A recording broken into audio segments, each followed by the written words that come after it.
So do you want to tell me a little bit about how you sort of first came into perinatal services? Yes. So the first time was when I lived in a different borough, and I was referred because I was at crisis point, really, very acutely unwell. And then the second time with this trust, I'd moved house and they kind of picked me up. I thought I was going to be left on my own, but I got a call from the team saying, we know that you struggled before, and they invited me into clinic to talk to them there. Mm-hmm. There are various different ways in, aren't there? But it was great that you got picked up so quickly. Yeah, really great. And to be honest, I thought that because my symptoms weren't as severe the second time round, that I would just be left to get on with it, actually. And it was very nice to feel that I had this sort of support network in place to help me out. Yeah. Okay. So I guess I'm wondering at what point you felt that you really needed to ask for some help? Well, the first time round, I was severely unwell with something called postpartum psychosis. So I was having a manic episode, and for me, it hit completely out of the blue. So I hadn't actually had any history of mental health problems.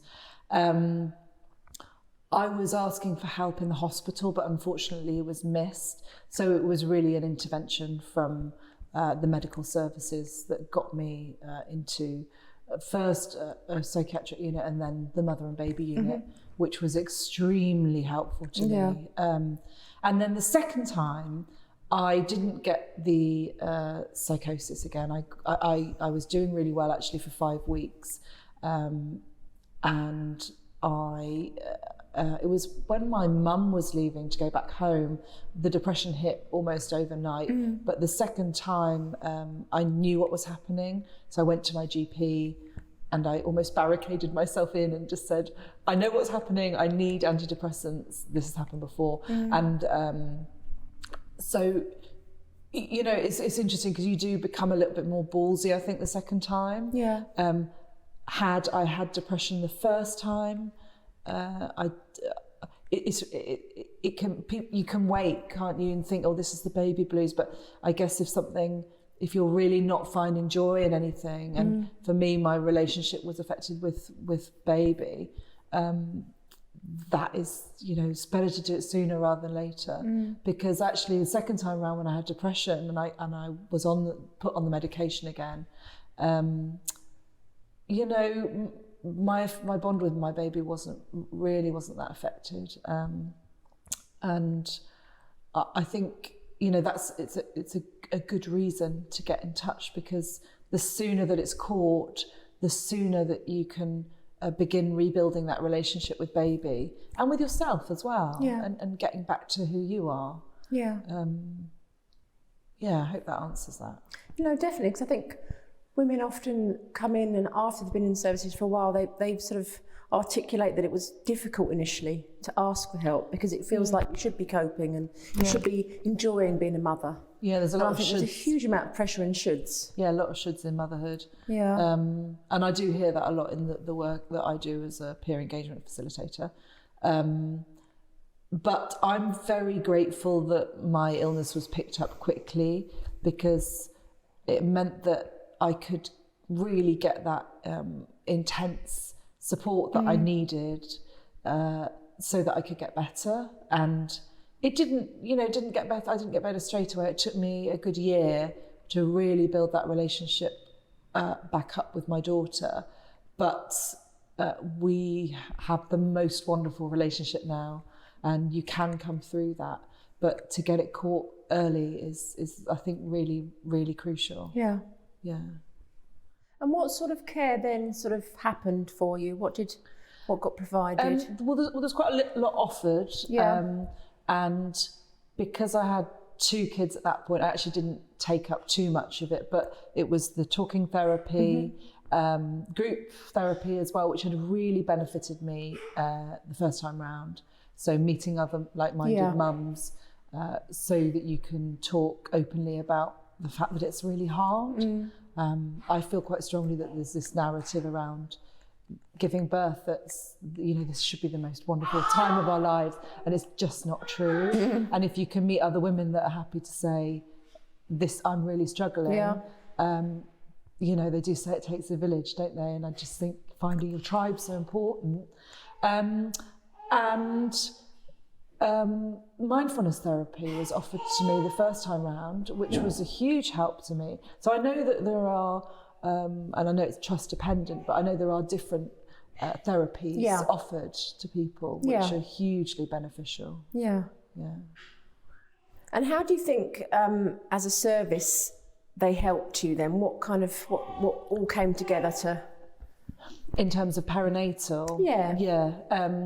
Well, I was visited once a week by a perinatal mental health nurse, and that was either at my house with baby, or sometimes we'd go for a walk. And that was, it felt quite loose, but I liked that I could sort of choose in a way, depending on the mood the baby was in as well. You know, it could be more formal or more informal. We could just go for a walk and a talk, which I quite liked. In all honesty, it was a complete lifeline to me, because without that talking therapy group, I would never have met that group of mum friends who I'm now still in touch with, and able to talk very honestly with about the ups and downs of motherhood.